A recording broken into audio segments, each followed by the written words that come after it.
Hey potheads, welcome back to the channel. I'm your host Starbuck, aka Prince of Dorkness, and today I'm doing my first video in a new series where I review records out of my personal collection for you. It's called Records After Dark, and it's gonna be rad. So stick around, let's talk vinyl.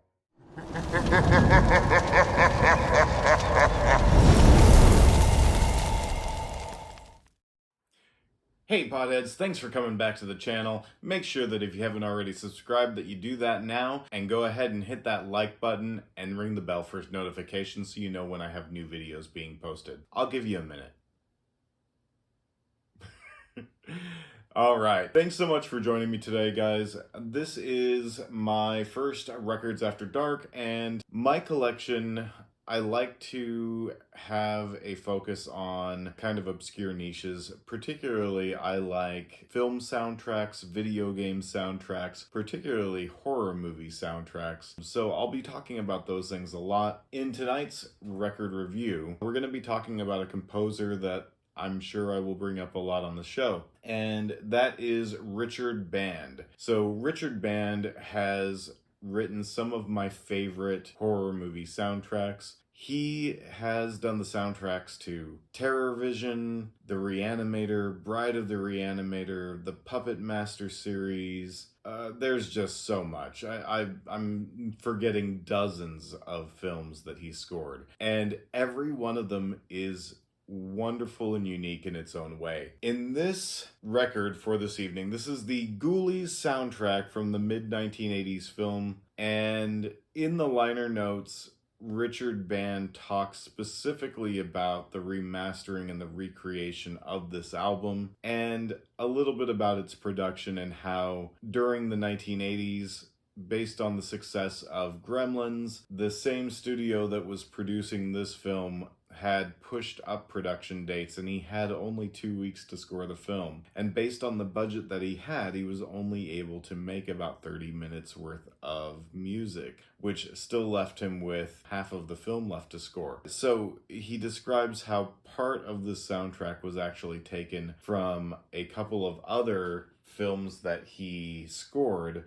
which were The Alchemist and Parasite. Thankfully, the styles that he had created for those movies were a perfect fit, and so with a lot of judicious editing and overlays, he managed to make it all work. It was actually the first time he took on the additional role of music editor in this film. This is one of my favorite Richard Band soundtracks because it has the moments of suspense and abstract horror sounds that you expect, but most of it is a very melodic score that ranges somewhere between the fantastic, the suspenseful, and the whimsical. So it makes for a very fun listening experience, whether you're just trying to relax, or maybe you're like me and you like to listen to particular types of music to increase your immersion in books that you're reading. That's something that I do a lot, and one of the reasons why I pick the types of albums that I do.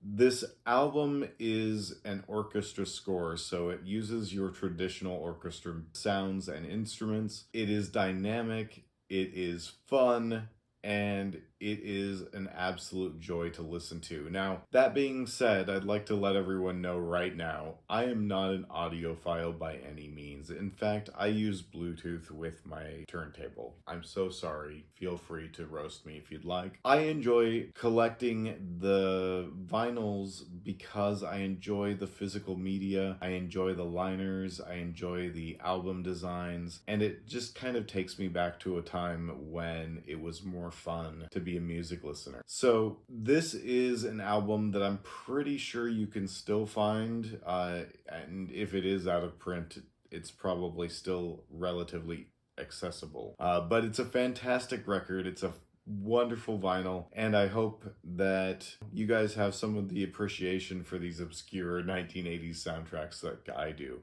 Overall, the album goes from menacing to childlike, almost hand in hand, but it never sounds silly, and it never really breaks the immersion that you're in. The music on this platter is going to be immersive for anything in the fantasy vein or genre, along with many maybe suspense stories or something a little more whimsical. This album doesn't have the same type of over menacing feel that so many of the 1980s slasher and horror films had. It's definitely got something about it that is a little more familiar, a little more adventure style. So I hope that you'll check it out. If not, listen to the album on Apple Music or Spotify. I'm sure it's on there. And I hope that you enjoyed this video. Let me know in the comments below if you want to see more vinyl record reviews. I'm going to do them anyway, but let me know. And let me know what else you'd like me to review. If you're in the same type of niche I am, or maybe you've got something that I might also enjoy. Let me know. Let's share some notes. Thank you so much for watching. And this is Starbucks saying,